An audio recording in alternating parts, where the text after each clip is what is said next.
এই মুহূর্তের সবথেকে বড় লেটেস্ট আপডেটটি হলো বাড়ানো হলো 2024-26 শিক্ষাবর্ষে ডিএলএডের অনলাইনে ভর্তির সময়সীমা।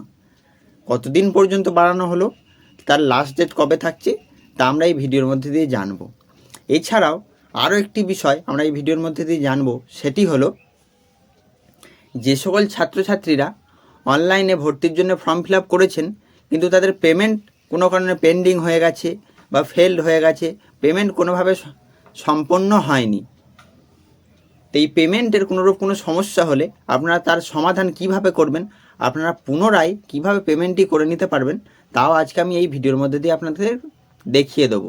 তো সমস্ত কিছু জানতে হলে ভিডিওটিকে শুরু থেকে শেষ পর্যন্ত দেখতে হবে, ভিডিওটিকে একটি লাইক করতে হবে, আপনি কোন জেলা থেকে ভিডিওটি দেখছেন তা কমেন্ট করে জানাতে হবে এবং চ্যানেলটিকে সাবস্ক্রাইব করে অল বাটনটিকে অন করে রাখতে হবে, যাতে করে সকল প্রকার লেটেস্ট আপডেট সবার প্রথমে আপনার কাছে পৌঁছে যায়। চলুন শুরু করি। চলুন আমরা আগে জেনে নেব যে ডিএলএড 2024-26 শিক্ষাবর্ষের অনলাইনে অ্যাপ্লিকেশানের ডেট বাড়িয়ে কতদিন করা হলো, তার লাস্ট ডেট কি থাকছে। আপনারা স্ক্রিনের ওপর দেখতেই পাচ্ছেন West Bengal board of primary এডুকেশনের অফিসিয়াল নোটিশ। যে নোটিশটি প্রকাশিত হয়েছে 27/5/2024 অর্থাৎ 27শে মে 2024। মানে কিসের নোটিশ প্রকাশিত হয়েছে দেখুন, লেখাই রয়েছে pertaining to extension of deadline for submitting online application form of admission to 2 years DElEd course. অর্থাৎ ডিএলএডের যে ফর্ম ফিল আপের শেষ তারিখ তাকে এক্সটেন্ড করা হয়েছে, অর্থাৎ বাড়ানো হয়েছে। নোটিশটাকে যদি একটু উপরের দিকে স্ক্রল করেন আপনারা দেখতে পাবেন যেখানে লেখা রয়েছে it is notified for information to all concern that the last date of online submission of admission form of admission to 2 years DElEd course regular mode for session 2024-2026 is hereby extended up to 15th June 2024 for the benefit of course aspirant। অর্থাৎ 2024-26 শিক্ষাবর্ষের 2 বছরের regular মোডে D.El.Ed কোর্সের যে online আবেদন প্রক্রিয়া চলছিল তার ডেটকে বাড়িয়ে 15ই জুন পর্যন্ত করা হয়েছে। তার একটাই কারণ যেটা আমি জানতে পেরেছি সেটা হলো যে এখনও পর্যন্ত যতগুলি কলেজ রয়েছে পশ্চিমবঙ্গে সেই তুলনায় ছাত্রছাত্রী ভর্তির সংখ্যা অনেকই কম, প্রায় 60%। তাই যেহেতু আশানুরূপ ছাত্রছাত্রী এখনও ভর্তি হয়নি, আগামীতে যাতে আরও ছাত্রছাত্রীকে সুযোগ দেওয়া যায় সেই কারণেই এই ডেটকে বাড়ানো হলো। তো যে সকল ছাত্রছাত্রীরা 2024-26 সেশনে ডিএলএড করতে চান এবং আপনাদের যাদের স্বপ্ন রয়েছে আগামী দিনে শিক্ষকতা করব, তাদের জন্য এটা একটি বাড়তি সুযোগ। আপনারা অবশ্যই আপনাদের ফর্মটি অনলাইনে পূরণ করে নেবেন এবং ডিএলএড কোর্সে ভর্তি হয়ে যাবেন। চলুন এবার আমরা দ্বিতীয় বিষয়টি জেনে নিই।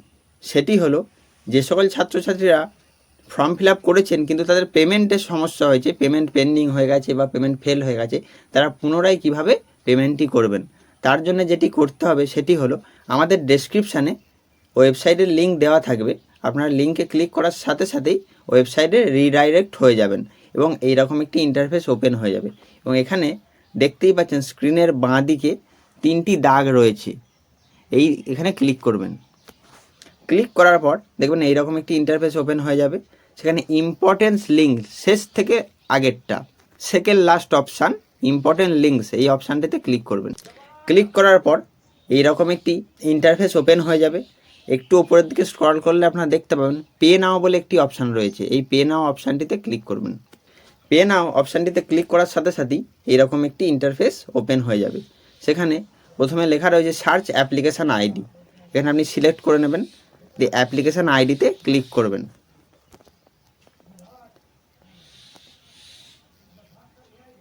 অ্যাপ্লিকেশান আইডিতে ক্লিক করার পর এইরকম একটি ইন্টারফেস ওপেন হয়ে যাবে।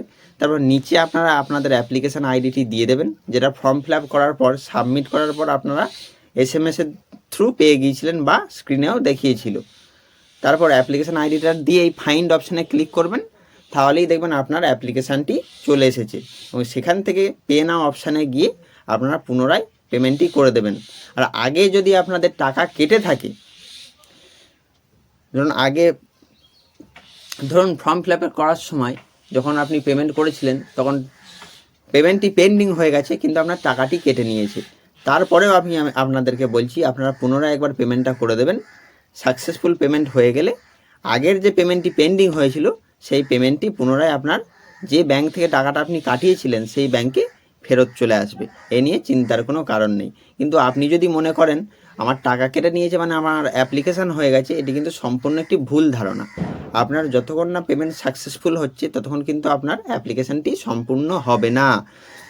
তাই আমি আপনাদের বলবো যে যদি পেমেন্ট পেন্ডিং হয়ে যায় এবং টাকা আপনাদের অ্যাকাউন্ট থেকে কেটে নিয়ে থাকে, তো আপনারা সেটাকে নিয়ে চিন্তা না করে আপনারা পুনরায় একবার পেমেন্ট করে দেবেন এবং দেখবেন সেটা সাকসেসফুল হচ্ছে কিনা।